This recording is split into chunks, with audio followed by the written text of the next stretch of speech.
Wie würdest du den Einstieg für alte Flyfer bewerten? Gut oder schwierig? In Flyf Universe. Also es kommt darauf an, wie lange du schon nicht mehr gespielt hast. Oder beziehungsweise wann du das letzte Mal gespielt hast, sozusagen. Hier ist ein Aaron Catcher, by the way. Channel Juan. Und also wie lange du nicht mehr gespielt hast, würde ich sagen, spielt eine große Rolle. Wenn es mehr als ein paar Jahre sind, also mehr als 5, dann ist es auf jeden Fall schwierig.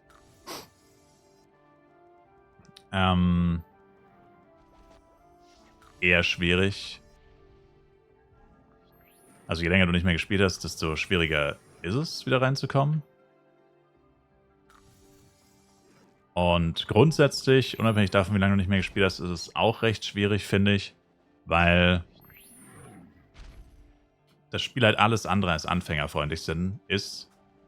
Das ist etwas, was wir unbedingt mal ändern müssten. Habe ich schon 1000-mal gesagt, aber es wird ja immer ignoriert.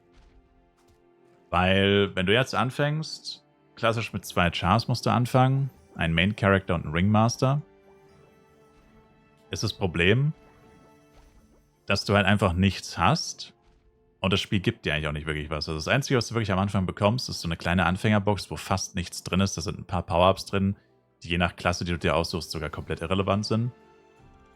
Und dann ist es noch so, dass du... Okay, der will Beef, der Boy. Dass du... Was ist hier noch jemand am Leveln? Das gibt's ja nicht. Gerade eben war hier kein Mensch, das ist ja wieder Full House innerhalb von 2 Minuten. Also du hast dieses gesamte Verbindungsevent und eine Anfängerbox und das war's. Und dann kriegst du eigentlich gar nichts mehr gratis, du musst dir alles erspielen. Und was halt für manche Leute am Anfang immer ätzend ist, ist halt kein CS-Pad. Musst du erstmal einen gewissen Grad im Spiel erreichen, wo du permanent CS-Pad gratis bekommst. Also du kriegst nach 3 Tagen kriegst du 2 Tages CS-Pad auf 2 Chars, kannst du noch 4 Tage strecken und solche Sachen. Aber grundsätzlich so sich die grundlegenden Sachen zu erspielen, die man eigentlich wirklich braucht, sonst kannst du das Spiel eigentlich gar nicht richtig spielen.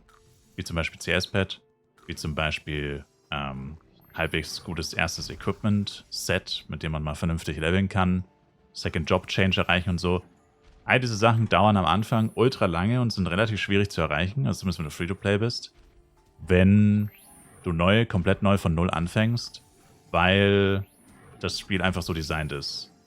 Also bei den meisten Spielen ist es ja eigentlich so, du fängst an und das ist erst bei der Weicheischuppen Junior, alles kommt dir so einfach vor und alles ist so gechillt und so und du kriegst alles in den Popo gesteckt quasi. Und bei Flyf ist es eigentlich genau andersrum. Also du musst diesen Grad, also ich meine, alles in Popo gesteckt kriegst du bei Flyf sowieso nie. Also sehr viel gratis, seltene, teure Items kriegt man jetzt nie wirklich. Also Power-Ups und solche Geschichten. Da ist Flyf tatsächlich sowieso grundsätzlich zurückhaltend, sag ich mal. Muss man sich schon freuen, wenn man einmal irgendwie was gratis bekommt oder so. Und da unterscheidet es sich halt grundlegend von anderen Spielen. Bei anderen Spielen ist es halt wirklich so, am Anfang ist es leicht und es wird dann immer schwieriger. Und bei Flyf ist es eigentlich so, du musst dir halt einmal einen halbwegs guten Stand im Spiel erspielen. Oder halt erkaufen, ercashen, je nachdem. Und wenn du den dann hast, dann ist es eigentlich schon chillig. Oder chilliger auf jeden Fall. Wenn du weißt, was du tun musst, so ungefähr. Aber das wirst du halt nicht wissen, wenn du lange nicht gespielt hast. Und es ist halt auf jeden Fall die ersten... Ich würde sagen, bis zum Second Job Change auf jeden Fall die ersten 60 Level sind eigentlich die ätzendsten. Das ist die ätzendste Phase im Spiel. Vor allem, wenn man Free-to-Play ist. Sobald du CS-Pad hast, sobald deine M alle Buffs hat, GT freigeschaltet hat, lauter solche Sachen, dann wird es immer chilliger oder dann ist es chillig. Aber davor ist es wirklich ätzend. Also vor allem am Anfang ist es so, dass viele Leute wirklich die ganze Zeit in die Stadt gehen, alle 20 Minuten und sich von High-Level-Charaktern buffen lassen, weil sie sonst gefühlt gar nicht spielen können. Finde ich persönlich ein bisschen übertrieben. Also ich finde trotzdem, dass es ein bisschen dazugehört, am Anfang zu strugglen. Also wenn ich jetzt einen neuen Charakter starte, ich gehe nie nach Flares und hole mir Buffs oder so. Ich spiele einfach, wie es ist. Da ist halt auch jeder anders. Aber man kann schon verstehen, warum man es macht. Weil wenn du jetzt zum Beispiel einen Level 20er Charakter hast, ohne Buffs oder halt mit den Anfängerhelfer-Buffs, die wirklich komplett trash sind, die sind fast komplett nutzlos, macht das Leveln halt wirklich keinen Spaß und es ist so alles so unfassbar langsam. Du kommst dir wirklich vor, als würdest du in Zeitlupe spielen, gefühlt. Und wenn du dann im Vergleich dir die 20er oder 40er Buffs von einem High-Level Ringmaster holst, dann fühlt es sich halt an wie Cheaten. Da machst du plötzlich 3-mal so viel Schaden, du greifst doppelt so schnell an, du bewegst dich gefühlt doppelt so schnell und du kommst aus dieser Zeitlupenform sozusagen raus. Und das ist halt der Grund, warum das viele Leute so machen mit den Buffs. Also ich würde sagen, die Buffs sind der härteste Counter am Anfang, wenn du sie nicht hast. Das ist eigentlich der Hauptgrund, warum du so langsam bist. Und die kann man sich tatsächlich auch nicht ercashen. Glaube ich. Bin mir nicht sicher. Was hat der Buff-Peng im Gildenhaus? Nicht im Gildenhaus. Im Personal House hat er 20er Buffs oder hat er 40er Buffs? Ich glaube, der ist wie bei Kaigas Soul, oder? Alle Buffs außer GT. Max? Bin mir nicht mehr sicher.